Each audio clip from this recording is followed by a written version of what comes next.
Hi hello friends, welcome to Tarun Sundar family. இன்றைக்கி நம்ம இந்த வீடியோவில் பார்க்க போகிறது என்னன்னு பார்த்தீங்கன்னா, அலுமினிய பாத்திரத்தில் சமைக்கிறது நல்லதா கெட்டதா, அதனால் சமைக்கிறதுனால உடம்புக்கு என்ன ஆகும், அலுமினியத்தில் சமைக்கிறதுனால ஏதாவது பிரச்சனை வருமா அப்படிங்கிறத தான் நம்ம இந்த வீடியோவில் பார்க்க போகிறோம். அது இல்லாமல் எந்தெந்த பாத்திரத்தில் சமைச்சா உடம்புக்கு ரொம்ப ஆரோக்கியம் அப்படிங்கிறதையும் நம்ம இந்த வீடியோவில் பார்க்க போகிறோம். இந்த வீடியோவை மிஸ் பண்ணாமல் பாருங்கள். எவ்வளவோ விஷயங்கள் யூடியூப்பில் வருது. ஒரு 5 நிமிஷம் ஒரு டைம் ஒதுக்கி உங்கள் உடம்புக்கு உங்கள் வாழ்க்கைக்கு தேவையான ஒரு ஆரோக்கியமான ஒரு விஷயத்தை தான் நீங்கள் பார்க்க போகிறீங்க. ஒரு லைக் பண்ணிவிட்டு ஒரு சப்ஸ்கிரைப் பண்ணுங்கள். இன்னும் நிறைய பயனுள்ள தகவல்களை நாளையில் இருந்து உங்களுக்கு வீடியோவாக உங்களுக்கு நான் போடுறேன். இப்போ நம்ம ஃபஸ்ட்டு எந்த பாத்திரத்தில் சமைச்சா உடம்புக்கு ரொம்ப நல்லதுங்கிறத தான் பார்க்க போகிறோம். வாங்க வீடியோக்குள்ளே போகலாம். ஃபஸ்ட்டு மண் பாத்திரம்னு சொல்கிறாங்க பார்த்தீங்களா, மண்சட்டியில் சமைக்கிறது உடம்புக்கு ரொம்ப ரொம்ப ரொம்ப நல்லதுங்க. இதில் நம்ம சமைக்கிற சாப்பாட்டோட சுவையும் கூடும், டேஸ்ட்டாகவும் இருக்கும்.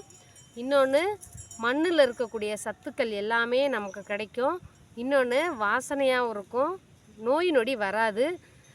அந்த காலத்துலலாம் பார்த்திங்கன்னா நிறைய மண் பாத்திரங்களில் தான் நம்ம சமைப்போம். நாங்கள் சின்ன பிள்ளையாக இருக்கும்போது பசை கூட மண்சட்டியில் தான் காய்ச்சுவாங்க எங்கள் அம்மாலாம். அதுக்கு அடுத்தது என்னன்னு பார்த்திங்கன்னா அலுமினிய பாத்திரம். அலுமினிய பாத்திரத்தில் சமைச்சா உடம்புக்கு கெட்டதுன்னு நிறைய பேர் சொல்கிறாங்க.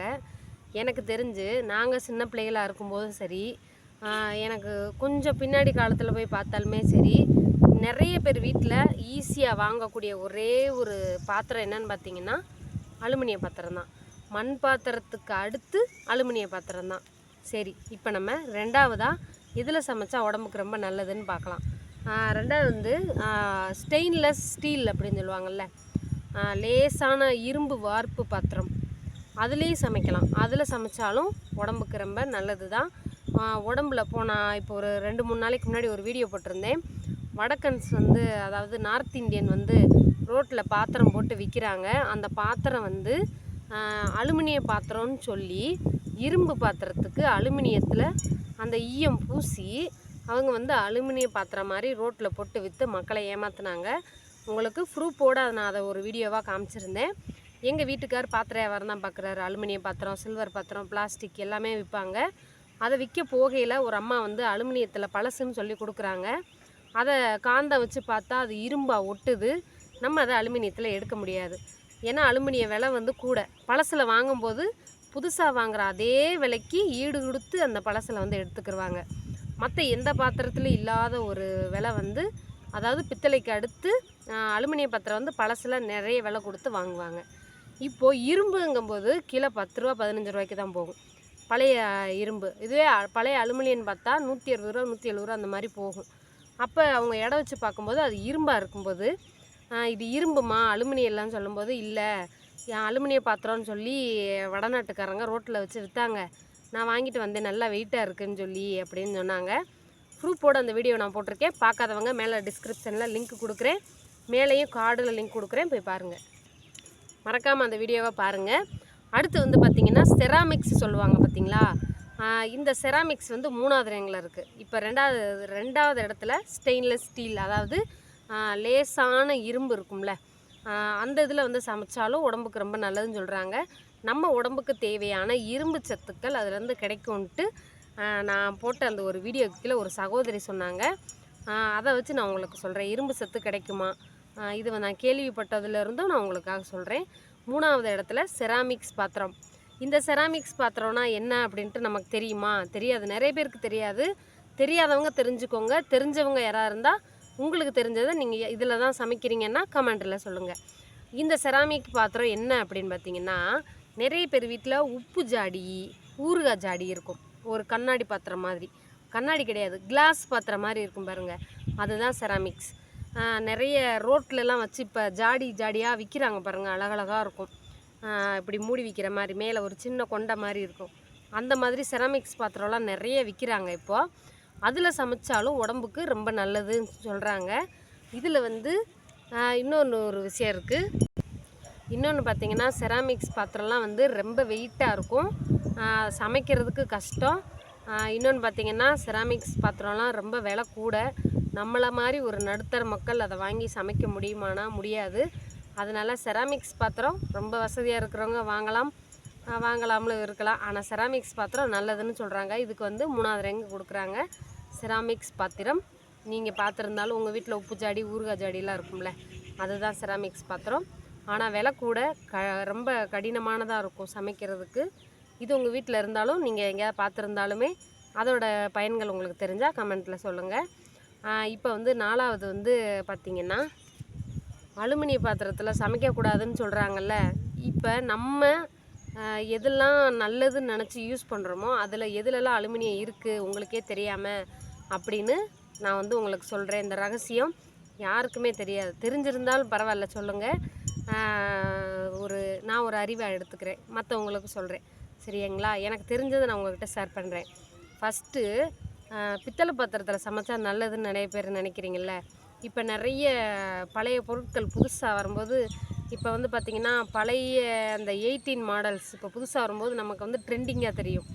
அதே மாதிரி தான் பழைய பித்தளை பாத்திரங்கள் இப்போ யூஸ் பண்ணுறது நிறைய ஹோட்டல்லலாம் பிரியாணிலாம் வச்சு காட்டுறாங்கல்ல, ட்ரெண்டிங்காக இருக்குது.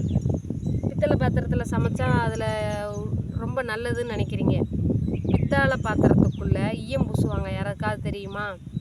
முன்னாடியெல்லாம் பார்த்திங்கன்னா பாத்திரத்தை பாலிஷ் பண்ண போகிறேன்பாங்கள்ல, பாத்திரத்தை பாலிஷ் பண்ணுறது வெளி பாலிஷ் ஒன்று, உள் பாலிஷ் ஒன்றுன்னு இருக்கும். இந்த உள் பாலிஷ் என்னன்னு பார்த்திங்கன்னா ஈயம் பூசி தருவாங்க. அதாவது பித்தளை பாத்திரத்தை இப்போ நம்ம அந்த காலத்தில் பார்த்திங்கன்னா ஏதாவது விசேஷத்துக்கு செய்முறை செஞ்சுருப்பாங்க பாத்திரத்தை.